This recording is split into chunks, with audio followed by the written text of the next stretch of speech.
I like to look for good quotes everywhere, when I'm digging around on guest content. And Mhm. if I start with a quote, maybe you can tell me what it means to you. Sure. The quote is, "The greatest waste is failure to use the abilities of people, the contributions that they are eager to make." Yep. Yep. Is that Deming? Yes. Yeah, love it. Yes. So what that means to me, and actually that idea wasn't that quote, but it was that idea that got me really looking at the question, which is how do high performing organizations approach the practice of leadership? And I'll give you one example. Um, I was doing a project for a large government agency. This organization licensed annually 450,000 healthcare providers, and by any measure, they were a mess. Um, just as an example, they were dropping well over 1,000 calls a day because their telephone system technically couldn't handle the number of incoming calls. And the On a good day, they had 6 or 7 people manning or handling the telephones. They were supposed to have 10, but it was so stressful that their people took any and every opportunity they could not to go to work. Um, I had finished up the project. It was going to take about 18 months to implement. And I was having my last meeting with the deputy director, finished up the conversation. I've got my coat on, I've got my computer case in my hand, I've got my hand on the door, ready to walk out the door. And in almost a confessional tone, she said, I don't even tell my friends where I work anymore. And I turned around and I said, why? She said, it's just too embarrassing.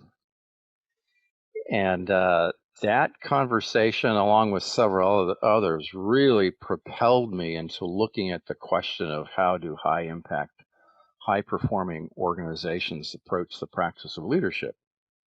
And one of those ingredients is that they recognize the humanity of their workforce. And it's not a moral argument, although they would probably say, yeah, we do it because we value the human species. But it's really an issue of human beings when they walk in the door.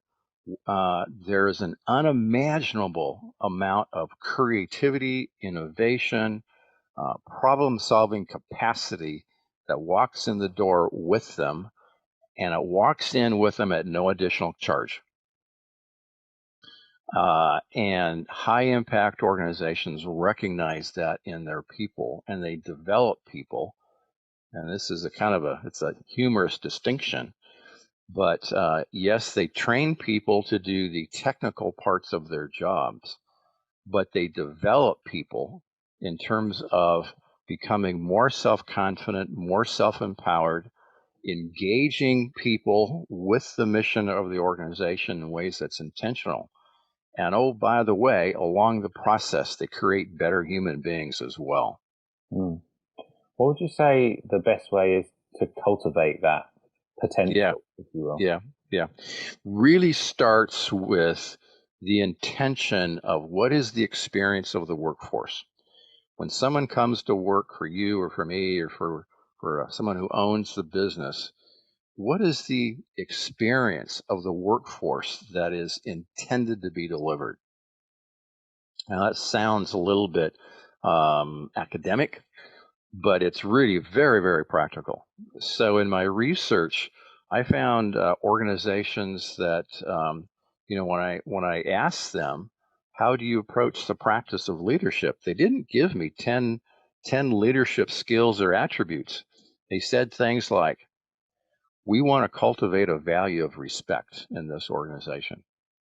Um, One of my early interviews was with a young man who was a millennial. He'd been with one of the world's largest engineering firms for 10 years. And, sort of out of the blue, they said, here's, you got a new job. And he went from being a project manager to leading multiple teams across multiple um, disciplines, geographically dispersed, spanning various market segments. And he recognized that this job was different. And so, and of course, they gave him no training and no experience, no mentoring and leadership. It's a sink or swim mentality, which is what most organizations do.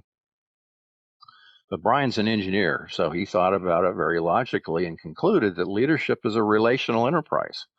So he went about figuring out how does he have to produce relationships between himself and his team, and then that grew to within the team, and then that grew to a whole series of activities, redesigning the office, pulled out all of the office cubicles, set up an open office concept because he recognized that everybody got the best work done if there were relationships, real relationships with people within his teams. Mm. But that was an intentional design, and I saw the exact same thing every time I found a high impact organization that was producing quality results for a long period of time, not a year or two, but 4, 5, 8, 10, 20 years. They said, what is the experience that we want for our employees? And they built their leadership around that.